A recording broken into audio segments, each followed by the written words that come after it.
Hello everyone, I'm Brian and today I'm going to be doing a reaction to Sadhguru on how to never get angry or bothered by people. I think I kind of have this mostly pat down. Um, and and one video that I have was India becoming a superpower. I mean, I'm not bothered by people leaving hateful comments and whatnot because it does no good to get angry or worried about that. But if they leave a genuine comment saying, trying to educate me, I'll listen. Absolutely. I'm willing to listen to people. You gotta listen to understand what people are coming from. But if the argument's not good, then I'll at least I'm like, that doesn't make much sense, or you have to come up with a better argument to convince me. And I mean, and I don't mind people thumbsing down my video if they disagree with what I say. I just wish they would talk to me about it. That way I can get a better understanding where I may have misunderstood things, or maybe they misunderstood me. Because I do understand that there is a cultural language. Even though we all speak English, if you put a British person, an American, we'll just go with an American person and then an Indian person who speaks English. You say a word, it could be three different interpretations or definitions of that one word. So there's that cultural barrier, even though we all speak English. So, and then also how each understand that word individually as well. So, all right. So, and I noticed a lot of people wants me to watch more of his videos. Trust me, I want to watch more of his videos because even though I may know certain things, I may not know them because again, I do this, but I'm wondering how he can further further my understanding of this. I know I do it, and do get bothered by some people, get angry at some people. I think I do, but I have a better understanding of it. I'm gonna have to pause just because of copyright reasons and whatnot, but also want to interject some of my thoughts before he answers a question if he does that. And also, the video is going to be in the description below. Let's go and get started. Said a lot. Visionary Women is a volunteer-run organization, and I know that every single person who is here is giving their time to one Oh, that's a lot of women there. organization or another. And the fact that you have 9 million volunteers, and you were talking about the relationship between volunteerism and willingness, and that Volunteerism and willingness. Okay, you can volunteer in something but not necessarily be willing to do it. It's very odd to say that. It really is. But I do believe that to be true. that it's through willingness that you uplift your consciousness, if I'm quoting you correctly or I'm understanding it. In some ways, talking about how it could be a doorway to becoming a bigger person than who you are. See, before we come to women, first thing is visionary. What a vision means is, see, everybody has desires. Desire is an incremental way of enhancing our life. Today you desire, I must have a home, tomorrow you desire, I must have this money, tomorrow you desire something else. These are incremental ways of arranging and rearranging our lives. Although…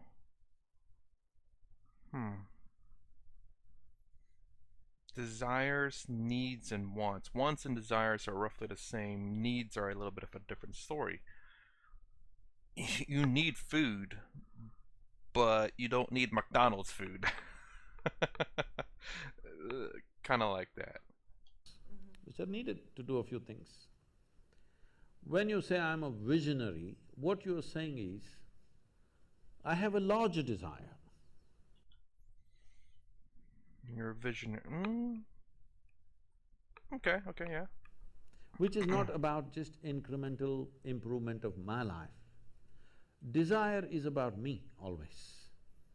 Vision is an all-inclusive process.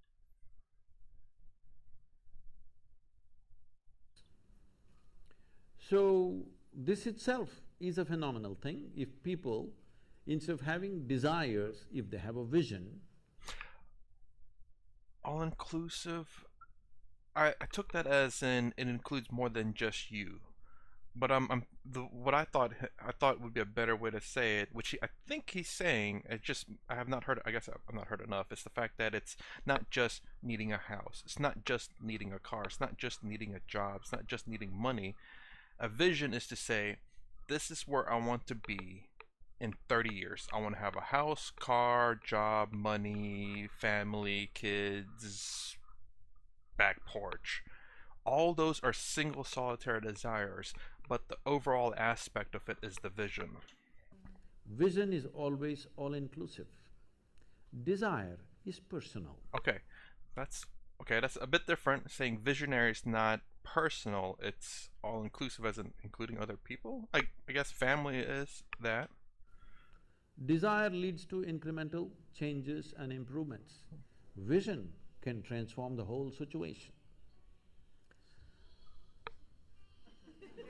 Oh, someone forgot to turn off their cell phone. I like music. So, about willingness, because you said you're a volunteer organization, to be a volunteer. A volunteer means somebody who is doing something willingly, right? Generally, yeah. There's no other compulsion. There are no financial compulsions, there are no social compulsions, there is no something else. You want to do something willingly. I mean, I could kind of argue that there are people who volunteer. It's weird to say, but to volunteer, but not really willingly want to do it.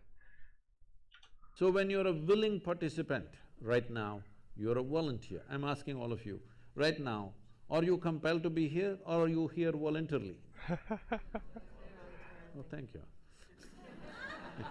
Because I've spoken to conscripted people also. I've spoken in the prisons, I've spoken in many places. Okay. So you're here willingly. You're doing something willingly is the fundamental of your joy, isn't it so? Hello? However simple… I'm sorry, I love when they say just hello. I don't know why. I know it's something that I guess he does. I don't know how many other people do this, but it's pretty neat. It's kind of I do something kind of similar to that. I think I'm sure I do, but it's just different. Or stupid or idiotic activity it is, I'm doing something willingly. Makes a world of difference, isn't it so? Hello? The difference between heaven and hell is just this. You're doing something willingly, that's your heaven. You're doing something unwillingly, that's your hell. We have already taken on attitudes, what we like and what we don't like. I like this person, I don't like this person. Now with this person I will do things willingly, with this person I'll do things unwillingly. This may be two people, two aspects of life, two communities, two nations, two many things. This I will do willingly, this I do unwillingly. This means I've decided in my mind this is good, this is bad. When I hear even on national news channels, good guys and bad guys, it just… once you have this kind of thing, you are going to be disastrous to the planet. It's just a question of time. The moment you decide, this is a good person, this is a bad person, this has gone deep into American society. No, there are… I think it's Western mostly now. Not Western society and not westernized countries. The reason why I say this, as far as I can tell and from what I've heard and seen, South Korea and Japan, those are the greatest examples just because I've heard a little bit more things about them, say, than any other country. You know, they're westernized population, westernized countries. And I don't think there's necessarily a conflict between the men and women there. I think it's just women are now, since they're, I'm assuming, very free and liberated, that they're choosing jobs over families, and therefore the population is decreasing a bit.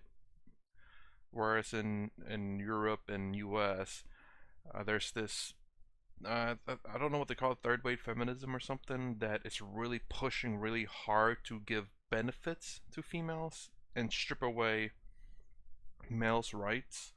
And now I don't mean just the regular feminism who are genuinely pushing for genuine equality, but again, it's always about the extreme groups, extreme left, extreme right, extreme feminism, and extreme men's rights activists.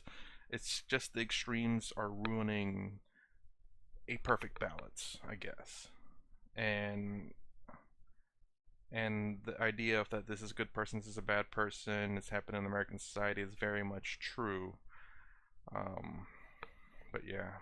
There are no good people and bad people. Everybody is oscillating between the two. If you create a very pleasant, wonderful atmosphere, everybody behaves wonderfully. If you create an unpleasant atmosphere, a whole lot of people act nasty. Yes or no?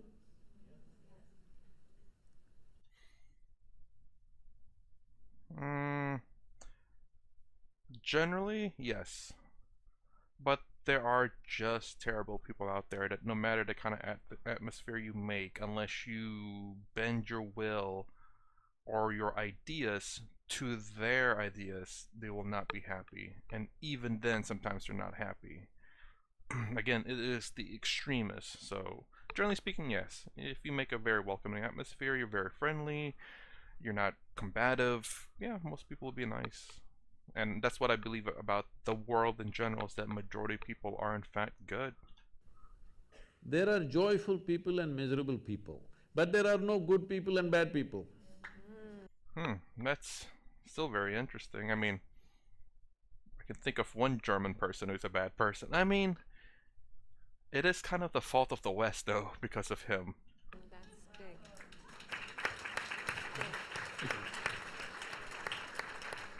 The moment we think we are good, we are entitled to destroy the bad, isn't it? Yes. Oh, we've been destroying a lot of people for a long time. Time to stop that. Because human beings are in different levels of experience and understanding. Okay. Variety of people. Anybody who is not like you is obviously bad, isn't it? Extremism definitely thinks that way. People who are a bit more center in terms of their ideas, not really, no. I mean, they just think of a different opinion. They can agree to disagree on certain aspects. They tend to have the same vision but different approaches and different different methods of getting there and different methods of solving the problem. Isn't it so? Those who are not like me must be bad people. Because the basis of goodness and what you think is goodness is decided by you. Good and bad is subjective, yes. Create society with rules that determines what is good and bad. There are, I don't know, I've looked at some philosophies, and they say there are some objective bads. Basically, causing harm to someone is objectively bad. No one likes to be harmed, unless you're like those people who like to get harmed to. Well, outside of that, generally speaking, yeah, causing harm to someone is objectively bad, like physical harm and stuff. Emotional, everyone's in a different emotional level. Some people can handle an emotional abuse and just, freaking don't care about it. And there are people who hear the littlest, tiniest objection and then they're done for. No, you have no business to do that. Willing means this, I'm just willing. I'm 100% yes to life. I am not yes to this one, no to this one, no. I am just yes and yes to life. If you are 100% yes to life, you are a volunteer. Oh, that's You have become a willing life. You have become so willing that you have no will of your own.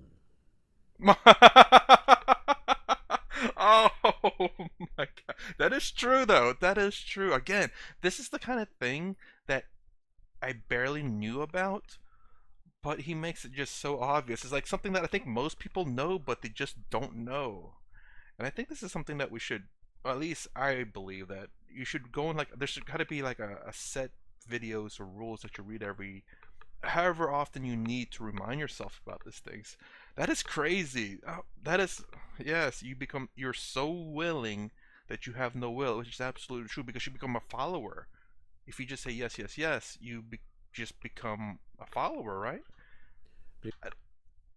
I don't know where he's going with that, but yes, which is kind of weird because he said he's yes to life. He's yes, yes to life. There's no no.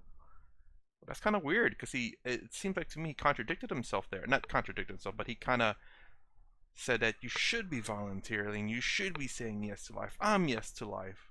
But if you say yes to everything, you have no will of your own. People ask me, Sadhguru, how do you operate with all these people? All kinds of horrible questions they're asking, they're doing this, they're doing that. I said, my life is not about them, it's about me. I mean, I'd like to think that the people that you care about in your life is part of your life, that you care about them too. But not everyone, obviously. But the people that you care about, your friends that you are genuinely good friends with. But everyone else that is a stranger that you barely know, yeah, you don't necessarily care what they think, but you develop friendship with them and maybe become one of your best friends. It's about how I am. It's about me. It doesn't matter how they are, that's their choice. But how I am is my choice. This is my way. No matter what they do, I'm like this. Because I have not given that freedom to anybody, that somebody can freak me, somebody can make me angry, somebody can make me happy, somebody can make me unhappy. These privileges I kept to myself. Yes. So I understood it as the fact that no one is responsible for your happiness, your sadness, or whatever. You are responsible for your own things, what you do in life and what makes you happy. And what I've always said in this video is that, again, notice my videos are mostly uncut. The only time I cut them if I get interrupted or something, but it's all uncut, raw thoughts, no editing. So if I say something wrong, well, yeah. It's the fact that I will always try to be true to myself. I will not bend to someone's will, but I'm not going to be unchanging. That's dumb. You give me good, if you give me good ideas and your thoughts, I'm like, wow, I never thought about it that way. That's a really good point, and I'll start to think about it. I can't just say, oh, that's a great point, therefore my thoughts now. No, I have to think about it. It's a process, and it takes some time to change people's minds, and that's perfectly fine. But if so long as they're thinking about it, that's great. It's time you do that too, because if somebody else can decide what can happen within you right now, isn't this the ultimate slavery? Yes. Huh? Isn't this? Someone else can decide what should happen within you. What happens around you, of course, so many people decide. What happens around us is not 100% ours. Yes, yes. But what happens within me must be my making, isn't it? That's what he said that before, actually, in another video that I watched of this. Absolutely. You have absolute control over who you are, what you do with yourself, what you take in, and just the activities that you do, what you learn, what makes you happy, and what you do to make yourself happy. You have no control over anyone else. Stop trying to control other things that you cannot control. If there's a friend out there that makes you happy, you have the ability to deepen the relationship with that person. But if that person ever changed their mind, then that's it. You cannot force them to like you. That's going to be wrong regardless. Boy, I hope the stuff I'm spewing out makes sense. This is a video that you can't watch once and understand completely, because he seems like he's all over the place. And I'm understanding each bit, but he's trying to define visionary, willingness, and volunteer. It's definitely not a video you have, at least for me, to watch once and fully understand. Generally, philosophy is something that you have to read over and over again to get a deeper and deeper understanding of it, and have to read it over again after a couple of weeks or months to remind yourself of the ideas that you've had on it. Right now, just about anybody can freak anybody because they're not volunteers, they're unwilling. Volunteering means you have no will of your own. You can do whatever is needed. Wait, I'm gonna rewind that. Volunteering means you have no will of your own. You can do whatever is needed. You know, we are a volunteer organization. This means all kinds of people.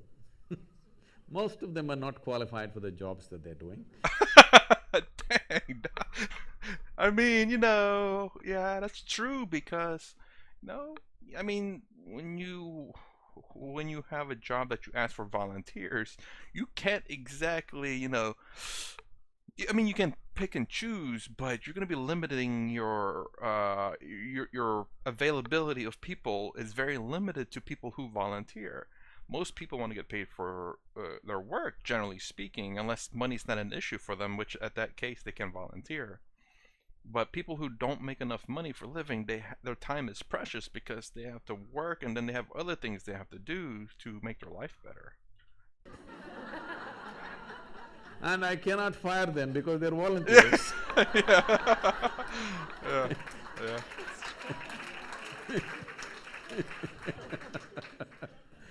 So people keep coming up to me on a daily basis and say, Sadhguru, I can't work with this person, she's so horrible, I can't do it. I tell them, see, in this world, this is the sort of people who exist, like this, like this, like this, like this is the kind of people there are.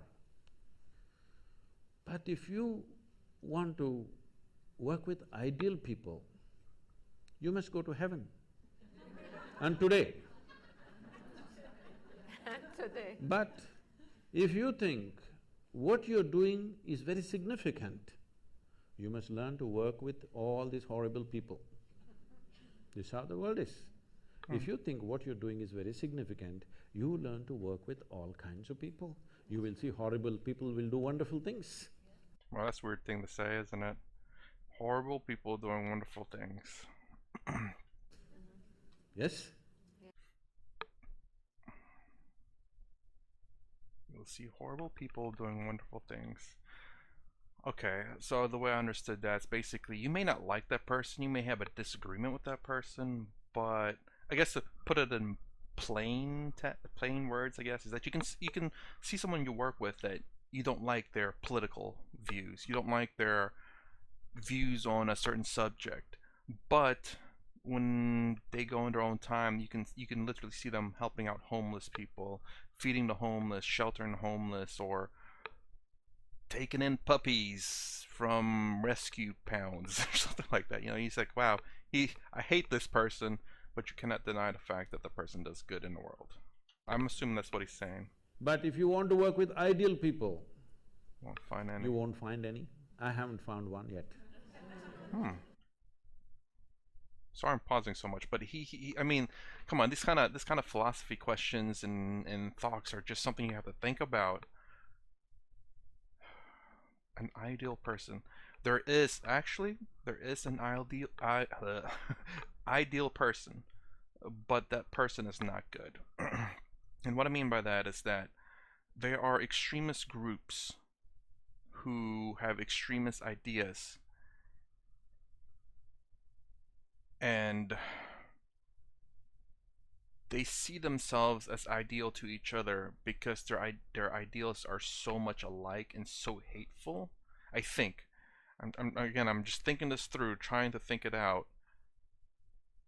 And sometimes even people who are fake will try to be the ideal person for you and may seem like they're ideal. There's no true ideal person, but there are fake people that are trying to be ideal, and there are extremists that try to push the boundaries of extreme to be ideal with each other. The reasonable group will never find an ideal person. There will always be something that they'll find different. Extremism and fake people. Extremism can find ideal people. Fake people will try to be an ideal person. There's no ideal people, I think.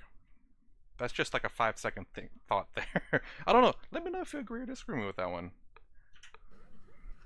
All kinds of Mixed bags. mixed bags. But if you are willing You have no that you are not yes and no, yes to one, no to another, you're simply one big yes, you will find a way. Wow. Okay. So that is definitely, I have to watch this a lot. Think twice before wearing black clothes. Well, I mean, in the heat, black absorbs heat. You generally want to wear light colored clothes in the heat. That's why I've learned to buy a white car when it's hot if I live in the south, or a black car in north when it's snowing, because yeah, something I saw in Mythbusters, actually. They did a car comparison. But anyways, yeah, this is definitely not a video that I can. If you can watch a video once and fully understand it, it's a very simplified video. And I'm sure he's trying to simplify things for everyone else to understand, and I'm still gotta watch it a few times to fully understand it. And this guy, I hope to have the pleasure of meeting him and just going to one of his events, honestly. Much like Jordan Peterson, I gotta watch more of his videos. I've agreed with a lot of things that he's said, and also I still gotta watch more though. I haven't really got a full grasp on him, but this guy, I know he speaks wisdom. I know Jordan Peterson does speak wisdom and intellect are two different things to me. And Jordan Peterson does a lot of studies, a lot of studying on subjects and stuff. He's not necessarily, he's part wisdom, but mostly intellect, and he speaks a lot of scientific truth and a lot of societal things. And I do want to hear. I want to learn a lot about a lot of things. And I definitely want to. Learn more about this guy's wisdom. I certainly hope. I mean, if everyone in India watches this guy, I hope you're going to be a lot wiser than a lot of people in the U.S. at the very least. We don't have any kind of wisdom in the U.S. That's sad to say, but it's true. It's. Is it selfish in the United States? It kind of is. I like to believe that I'm a little bit different from everyone else. I think things too much, and sometimes I overthink things, like I've said, and that's the reason why I speak a lot, because I have a lot of opinions. Anyways, I think I should shut up now. This 9-minute video. I have a way of making a 5-second video last for like 23 minutes. It's very strange, but I appreciate those who watch it completely throughout my entire jabbering. But I do want to watch more of these videos, and I know there's been a few people that have requested watching this, and I hope that we can all go through this journey and learning from this guy.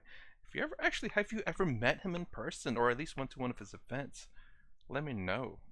And if you actually met him in person and talked to him, that'd be kind of cool. Anyways, that's all I have to say about this. Thumbs up if you like my content. Please consider subscribing. Thumbs up, thumbs down below. Thanks for watching. I'll see you in the next vid.